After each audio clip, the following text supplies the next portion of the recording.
நான் பெத்ததும் அப்படிதான் இருக்கு, வந்ததும் அப்படிதான் இருக்கு. இப்ப என்ன செய்றியா? நான் உள்ள வந்த உடனே பாத்திரத்தெல்லாம் போட்டு உடனே உடைக்கிய.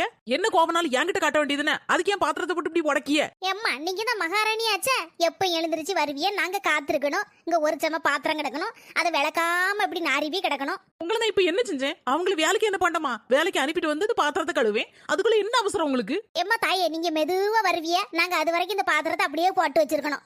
நான் என்ன பாத்திரத்தை கழுவ மாட்டேன்னு சொன்னேன், வந்து கழுவுதானே சொன்னேன். அதுக்குள்ள ஏன் இவ்வளவு கோபப்படுறீங்க? ஆமா, நீ எப்ப வருவேன் நான் பாத்துட்டு இருக்கேன் அது வரைக்கும். இந்த மனுஷனுக்கு காது கேட்கா, தண்ணி கொடுத்தல போலாம் கேட்காரா? மகன் இருக்கும்போது பேசாம இருக்குது, இப்ப மகன் வேலைக்கு போயிட்டாருல, நம்மகிட்ட சண்டைக்கு வருது. ஆமா, நான் என் மோவன் போறேன்னா உன்ட சண்டைக்கு வரேன். எனக்கு வேற வேலையே இல்ல. உங்க அம்மா நான் போன பிறகு அதை செஞ்சுட்டா இதை செஞ்சுட்டா அப்படி இப்படின்னு எல்லா கதையும் சொல்ல வேண்டியது என் மோவன்ட்ட. நீ நல்ல இலக்கி கூடு என்ன பத்தி என் மோவன்ட்ட. உன நான் அப்படி என்ன கொடுமைப்படுத்திட்டேன்? 2 பாத்திரத்தை கழுவுமே, வீட்டு தூருமே, வேற என்ன வேலை செய்ய சொல்லுதே உன்ன? பக்கத்து வீட்டு கோயில அன்னைக்கே சொன்னா இந்த பிள்ளைய கெட்டாதன்னு, சரியில்லை இந்த பிள்ளை சரியில்லைன்னு. நான் தான் கேட்காம போய் விழுந்துட்டேன்.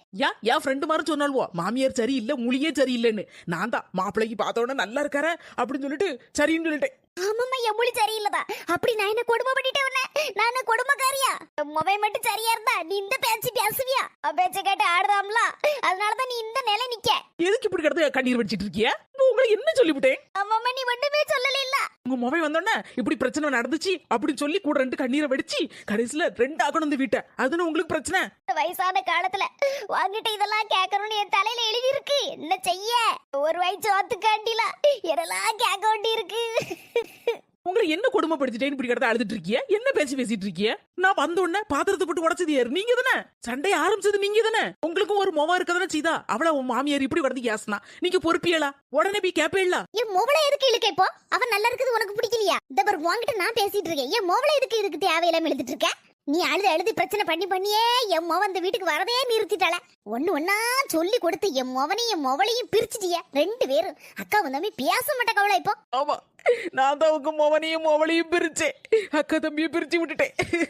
நான் பாரு, எங்க வீட்டுக்கே பாரு.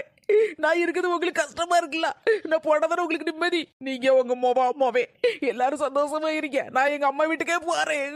போ, அப்படியே போய் நீலி கண்ணீரை வடிச்சிட்டு என் மொவன்ட்ட போய் போனை போட்டு பேசு. உங்க அம்மா சண்டைக்கு வந்துட்டா, பாத்திரத்தை போட்டு உடைச்சிட்டா, பாத்திரத்தை கழுவ சொல்லிட்டா, வீட தூக்க சொல்லிட்டான்னு போய் சொல்லு. நல்ல அதனால நீ எங்க அம்மா வீட்டுக்கே போறேன்னு சொல்லு. போ. நான் பத்தது சரி இருந்தா இவ இந்த மாதிரி பேச்சு பேசுவாளா? எல்லாம் என் தலையெழுத்து.